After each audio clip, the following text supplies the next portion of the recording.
So, good morning, friends. Welcome to my YouTube channel, Learning Express. तो friends, general talk में IISc Bangalore का जो मैं इंटरव्यू के बारे में एक्सप्लेन कर रहा था, तो उस पे ये हमारा थर्ड लेक्चर है। इन दैट सीरीज मेरा ये थर्ड लेक्चर है। अगर मैं लिखूं यहाँ पे IISc Bangalore interview, IISc Bangalore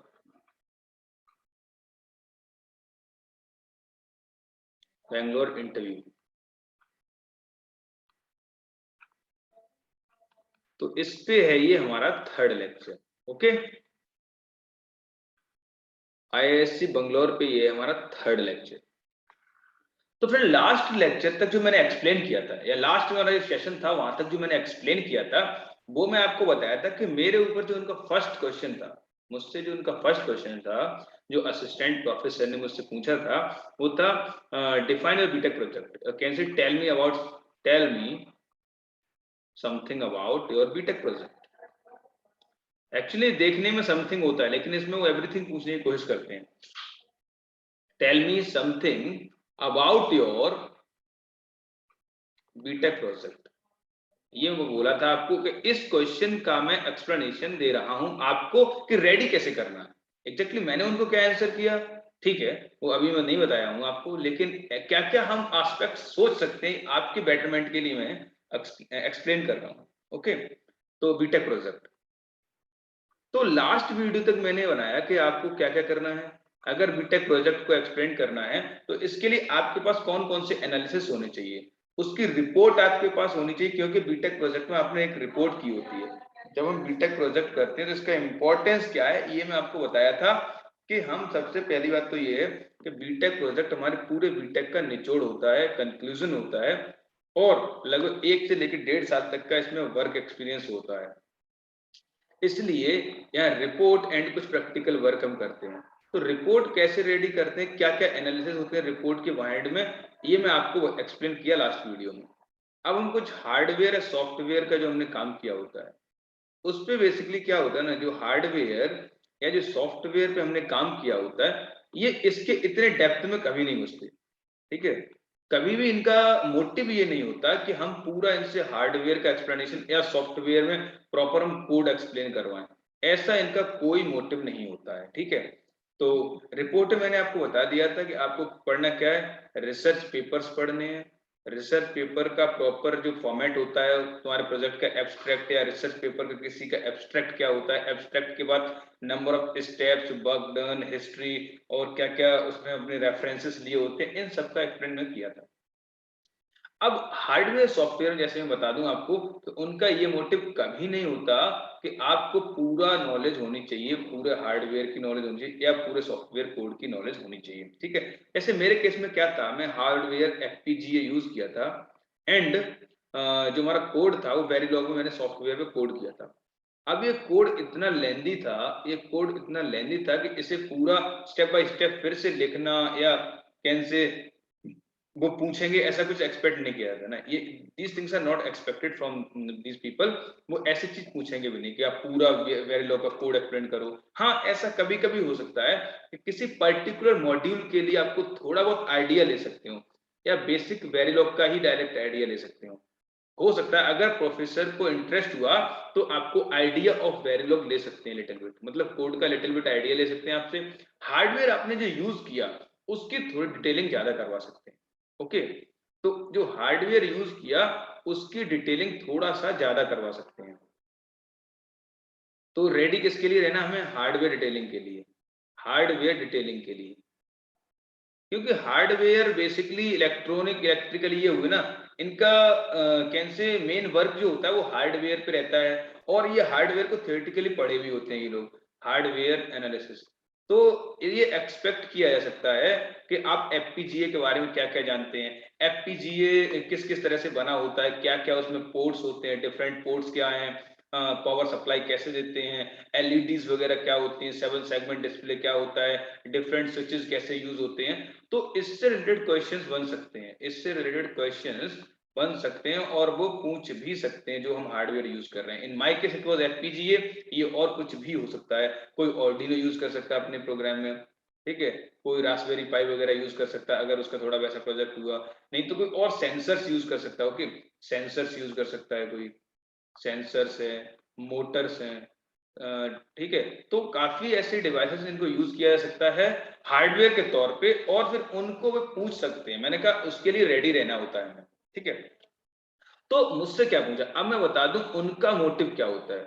उनका मोटिव क्या होता है ओवरऑल बीटेक प्रोजेक्ट पूछने के पीछे, पहले बोल दिया मैं आपको कि उन्हें हार्डवेयर या सॉफ्टवेयर का कोई डिटेलिंग नहीं चाहिए, ना ही उन्हें ये चाहिए कि आपने रिपोर्ट वगैरह में एग्जैक्टली क्या क्या लिखा। हाँ, आपसे पूछ सकते हैं, मुझसे पूछा था उसमें, मतलब उनका पहला स्टेप था what they ask to me, what ना, अब मैं एक्सप्लेन कर रहा हूं what they exactly ask to me, what they ask to मी।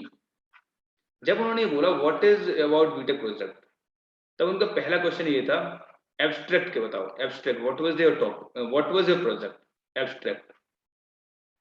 तो एब्स्ट्रैक्ट का मतलब मैं क्या किया था, मेरा प्रोजेक्ट का मोटिव क्या था।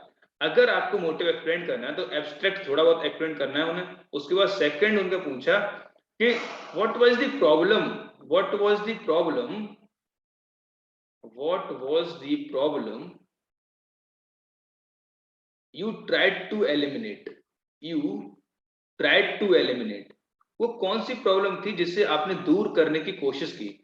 What was the problem you tried to eliminate, eliminate. तो आपको रेडी रहना है कि आपने जब कोई प्रोजेक्ट किया हुआ, देखो हमेशा एक चीज दिमाग में क्लियर होनी चाहिए, जब भी हम कोई प्रोजेक्ट करते हैं हम क्या करना चाहते हैं कि हम कुछ अच्छा और नया डिजाइन करना चाहते हैं। अच्छा in the sense cost wise better, power consumption wise better, area consumption wise better हो, कम हार्डवेयर लगाओ, एफिशिएंट वे में काम कर रहा हो। तो हम हमेशा बेटरमेंट की तरफ काम करते हैं। तो बेसिकली कुछ प्रॉब्लम्स रही होंगी जिनको हमने एलिमिनेट करने की कोशिश की होगी। जैसे हमने क्या एलिमिनेट करने की कोशिश की थी इस प्रोजेक्ट में, ये जो इसका सॉफ्टवेयर इंप्लीमेंटेशन है, इसे हमने हार्डवेयर इंप्लीमेंटेशन से, सॉफ्टवेयर इंप्लीमेंटेशन की जगह हमने हार्डवेयर इंप्लीमेंटेशन जो किया, हार्डवेयर इंप्लीमेंटेशन, इससे क्या हुआ, इसकी जो पोर्टेबिलिटी होती है, पोर्टेबिलिटी,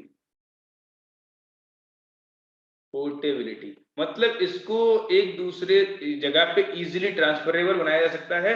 और डिफरेंट डिफरेंट डिवाइसेस में से हम हार्डवेयर में अपना जो पूरा जो मैकेनिज्म है, ये किसी पर्टिकुलर हार्डवेयर में पूरा कैसे इंटीग्रेट कर सकते हैं और उसके बाद उसे डिफरेंट प्लेस पे पोर्ट करके उसे यूज कर सकते हैं। तो ये हार्डवेयर का इंप्लीमेंटेशन था। और दूसरा जो हार्डवेयर में हम जो एचडीएल लैंग्वेजेस यूज करते हैं, जो एचडीएल लैंग्वेजेस यूज करते हैं, ये सभी क्या होता है, ये जो लैंग्वेजेस होती हैं ये कंकरेंट वे में काम करती हैं, ये कंकरेंट फॉर्म में काम करती हैं, कंकरेंट फॉर्म में काम करती हैं। और कैसे इनका जो एग्जीक्यूशन होता है वो पैरेलल एग्जीक्यूशन होता है। आपको थोड़ा आइडिया दे दे रहा हूं, पैरेलल एग्जीक्यूशन होता है, like that VHDL and Verilog, like that VHDL and Verilog। तो इनमें क्या होता है, कंकरेंट एग्जीक्यूशन होता है इनका, कोई भी प्रोसेस है, और कैसे पैरेलल एग्जीक्यूशन होता है। बट ये जो सॉफ्टवेयर लैंग्वेज जो होती हैं, जैसे सी हुआ, सी प्लस प्लस हुआ, या इस तरह का जो रहता है, इन सब का इंप्लीमेंटेशन जो होता है वो सीक्वेंशियल होता है, सीक्वेंशियल होता है, सीक्वेंशियल होता है। तो इनके साथ प्रॉब्लम क्या रहती है कि इनकी एक लिमिटेशंस रहती है, स्पीड को लेके प्रॉब्लम रहती है यहाँ पे। जब भी हम कोई हार्डवेयर को एनालाइज कर रहे हो तो स्पीड मेजर कंसर्न हो जाता है, ठीक है।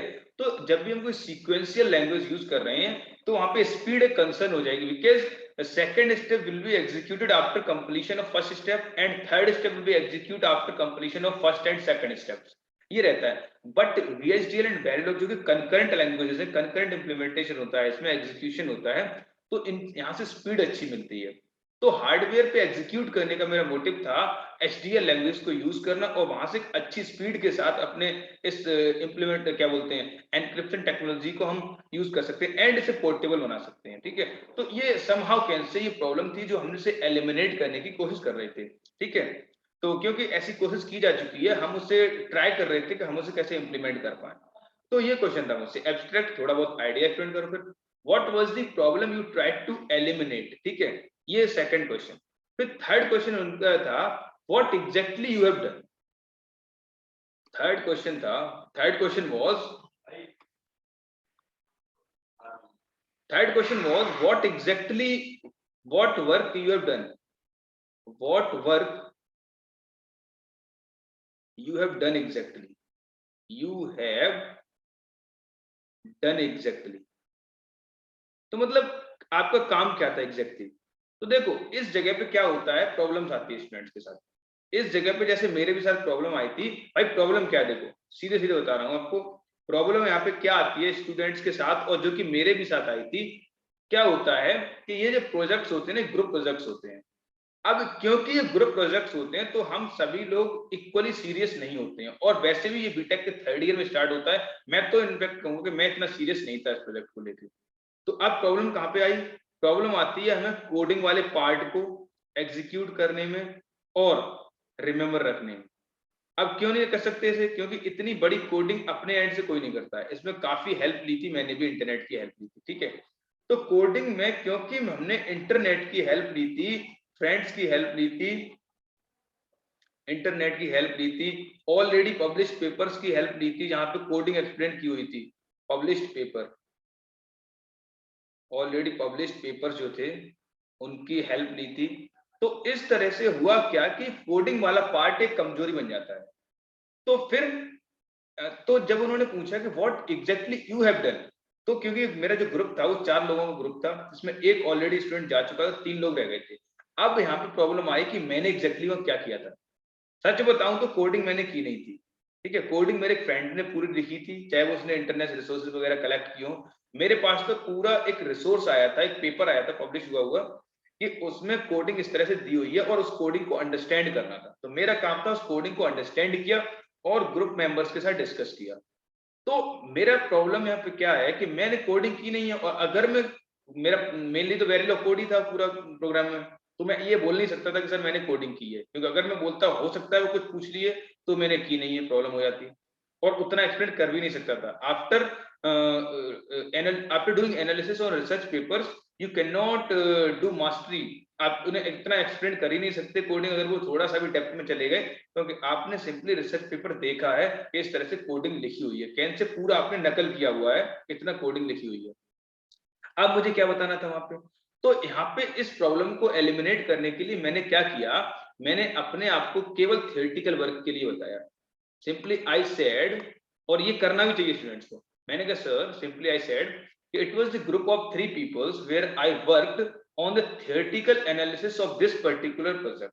मैंने केवल सर थियोरेटिकल एनालिसिस किया। उस थियोरेटिकल एनालिसिस में से क्या किया मैंने, सर मैंने रिसर्च पेपर्स रीड किए, डिफरेंट डिफरेंट रिसर्च जो हो चुकी हैं ऑलरेडी इस प्रोजेक्ट को लेके, वो मैंने सभी रिसर्च पेपर से इंफॉर्मेशन कलेक्ट की। और इस प्रोग्राम में यूज होने वाले जो सब स्टेप्स हैं, मतलब स्टेप्स के अंदर जो स्टेप्स होते हैं उनमें जैसे कौन कौन से जो मॉड्यूल कोडिंग में यूज हुए होंगे, तो उनके पीछे थ्योरी क्या रही थी, किस तरह से ऑपरेशंस हो रहे हैं। जैसे मेरे प्रोजेक्ट में क्या होता है, एक इस एईएस में एक एस बॉक्स करके होता है, उस एक्स बॉक्स को थ्योरेटिकली समझना होता है।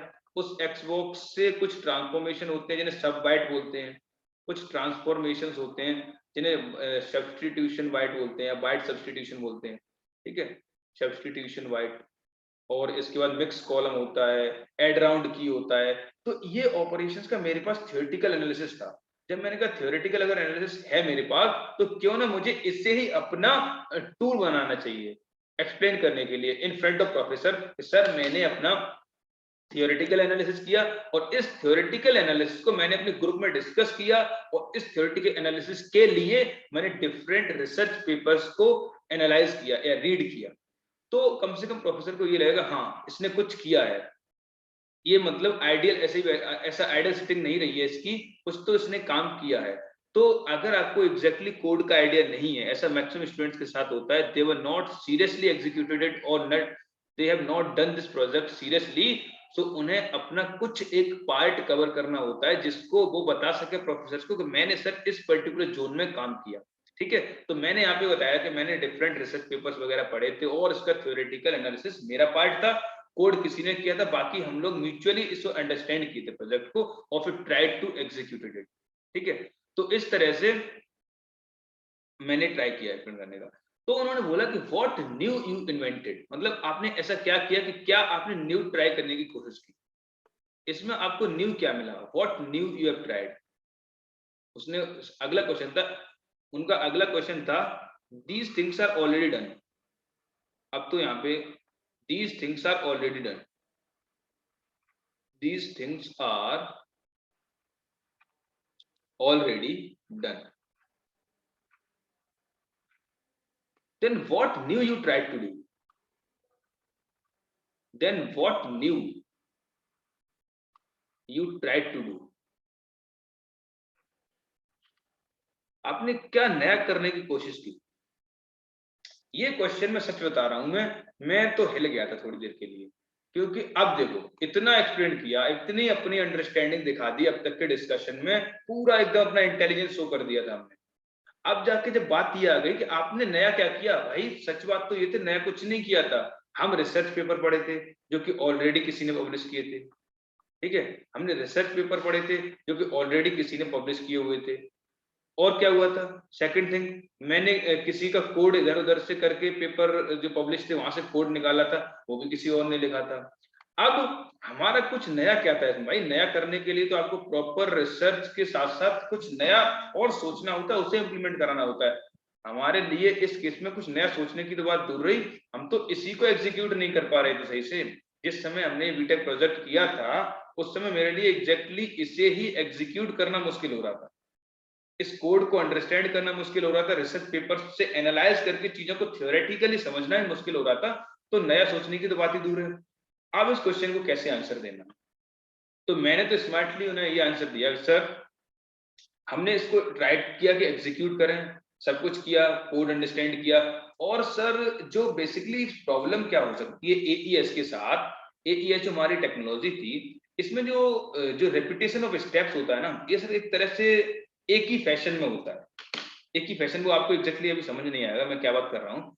इसमें क्या होता है, जैसे एईएस में अगर एनक्रिप्शन प्रोसेस है तो इसमें 10 राउंड्स होते हैं, एक ही तरह से रन करते हैं, उसके पीछे एक ही इंटरनल स्ट्रक्चर होता है उन 10 राउंड्स को रन करने का।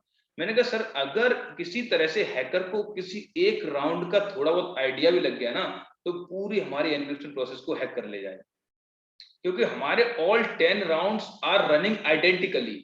अगर 10 राउंड्स आइडेंटिकली रन कर रहे हैं, हमने उनमें कुछ नया चेंज नहीं कर रहे हैं, तो यहाँ ये एक लूप होल हो सकता है कि यहाँ से हैकर अटैकर अटैक कर सकता है। तो मैंने कहा सर ऐसा हो सकता है, and I also tried to do this thing, और can say I tried to eliminate this thing, but sir I was not able to do it. मैंने बोल दिया सच में वास्तव में मैं एबल नहीं था करने लायक, क्योंकि उस समय हमारा जो मेंटल स्टेटस ऐसा नहीं था। मैंने कहा सर मैं कुछ ऐसा कुछ खास नया नहीं कर पाया था, मैंने ट्राई किया कि ये चीज हो सकती है, वैसे कैसे एलिमिनेट करना है, this thing I have to research, मैंने उनसे ये बोल दिया। अब यहाँ स्मार्टली आप ऐसे बोल सकते थे कि सर कुछ नया खास तो नहीं है, बट हाँ ये कुछ प्रॉब्लम्स थी जिन्हें मैं एलिमिनेट करने की कोशिश कर रहा था, बट अपने एंड पे जो रिसोर्सेज मेरे पास थे या जो कुछ क्या बोलते नॉलेज मेरे पास अवेलेबल थी उसके अकॉर्डिंग मैंने इसे ट्राई किया। This can be the problem, but sir I was not able to remove it, and now if I get the resources particularly in this institute, अगर ऐसे किसी बड़े इंस्टीट्यूट में आके मुझे रिसोर्सेज मिलते हैं अच्छे, तो मैं ट्राई करूंगा कि इस प्रोजेक्ट में ये प्रॉब्लम्स को एलिमिनेट कर सकूं। तो ये क्या होगा ना, उनके माइंड में एक पॉजिटिव इंप्रेशन पड़ सकता है, जैसा कि मेरा मानना है, तो उन्हें कम से कम इतना आइडिया होगा कि हाँ बच्चे ने कोई प्रॉब्लम यहाँ से एक्सट्रैक्ट करने की कोशिश की, हालांकि रिमूव नहीं कर पाया, but he tried to understand the problem of this particular thing, and he also tried to remove it, उसने सोचा कम से कम रिमूव करने के लिए। हो सकता है उस समय उसको ऐसे रिसोर्सेज नहीं हो, और यूजुअली ऐसा होता है, हम लोग बीटेक में या cancel third year second year या फोर्थ ईयर इतना सीरियस नहीं होते हैं, हालांकि फाइनल ईयर में सीरियस हुआ था, वो भी गेट के लिए, प्रोजेक्ट को लेके इतना सीरियस कभी नहीं था। तो उन्हें थोड़ा आइडिया तो होता है इस बात का कि पीपल आर नॉट सीरियस, तो उन्हें सीरियस जब नहीं है तो उन्हें कम से कम अगर इतना ही आइडिया है, if they can identify the problem, then they can also remove it if they get a proper chance and proper laboratory work। तो इतना आइडिया जो मैंने दिया हूँ, ठीक है। तो ये फ्रेंड्स 4 क्वेश्चंस थे जो मैं कह सकता हूँ कि प्रोजेक्ट को बेस में थे।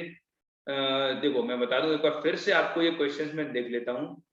तो हाँ, what they asked to me, पहले एब्स्ट्रैक्ट पूछा था, then second question was what was the problem you tried to eliminate, ठीक है। देखो ये भी कुछ ऐसा ही है जैसे लास्ट क्वेश्चन था, तो यहाँ तक क्या है, यहाँ तक हम एग्जैक्टली प्रॉब्लम बता सकते थे, लेकिन अभी क्या है, एलिमिनेट करने की कोशिश की ना, अभी उन्होंने नया नहीं पूछा हमने क्या किया। Then what work you have done exactly and these things are done already, ऐसा उन्होंने बोला बाद में कि ये तो सभी चीज हो चुकी है। आपने रिसर्च पेपर से एनालाइज किया तो मतलब ये ऑलरेडी रिसर्च पेपर कोई पब्लिश कर चुका है, ठीक है, ऑलरेडी ये कोड कोई लिख चुका है, तो आपने नया क्या किया, ये था फोर्थ क्वेश्चन। तो यही क्वेश्चन सबसे हिला देने वाला था मेरे लिए, और यहाँ मैंने काफी उनको बीटिंग राउंड बस जो किया था, बीटिंग राउंड बस जो होता है केस इधर से उधर घुमाने वाला, भाई इधर से घुमाया इधर, घुमाते रहे इधर उधर, लेकिन भाई घूमने वाले हैं नहीं, सीधी बता दूं प्रोफेसर आईआईटी के हैं, वो घूमने वाले हैं नहीं। तो कुछ हो सकता है स्मार्टली जैसे भी आप इन्हें आंसर करें, इन क्वेश्चंस को आप देख लेना, और ये आपके लिए काफी हेल्पफुल होंगे जब भी आप बीटेक प्रोजेक्ट की बात की जाएगी। और जब भी नहीं, मैं बोल रहा हूँ 99.99% जगह पे बीटेक प्रोजेक्ट आपको पूछा जा सकता है। और ये तो आईआईएससी बंगलोर की बात थी, रिसर्च इंस्टीट्यूट है, ये तो बीटेक प्रोजेक्ट डेफिनेटली पूछना ही है ऐसे, ठीक है। तो आईआईएससी के केस में जो मैं बीटेक प्रोजेक्ट तक एक्सप्लेन किया, तो यहाँ तक बोल दूंगा आपको, जो बेसिक आइडिया रखना है वो रखना है, आपका मैथमेटिक्स पोर्शन पे थोड़ा ध्यान देना, बेसिक फिजिक्स का आइडिया रखना है, क्योंकि आप आईआईएससी बंगलोर जा रहे हो ओके इंटरव्यू के लिए। तो बेसिक मैथमेटिक्स और मैथमेटिक्स की अच्छी कैलकुलेशन और एडवांस लेवल तक आपको ध्यान रखना है। उसके बाद बेसिक कैलकुलेशन हो गया, फिजिक्स हो गया, आपको थोड़ा आइडिया हो गया अपने टेक्निकल सब्जेक्ट के बारे में। उसके बाद जो मेरा फर्स्ट क्वेश्चन था बीटेक प्रोजेक्ट, इसका एक अच्छा एनालिसिस होना चाहिए हमारे पास। अब नेक्स्ट वीडियो से हम देखेंगे कि कौन से टेक्निकल क्वेश्चंस उन्होंने मुझसे पूछे थे जो बेसिकली हमारी ब्रांच स्पेसिफिक थे, और कुछ जनरल क्वेश्चंस भी थे। So friends, for this particular video, I tried to explain about the BTech project. ठीक है, तो नेक्स्ट वीडियो में ट्राई करूंगा ब्रांच स्पेसिफिक क्वेश्चंस को डिस्कस करने का। So friends, this is enough for this particular video. Thank you.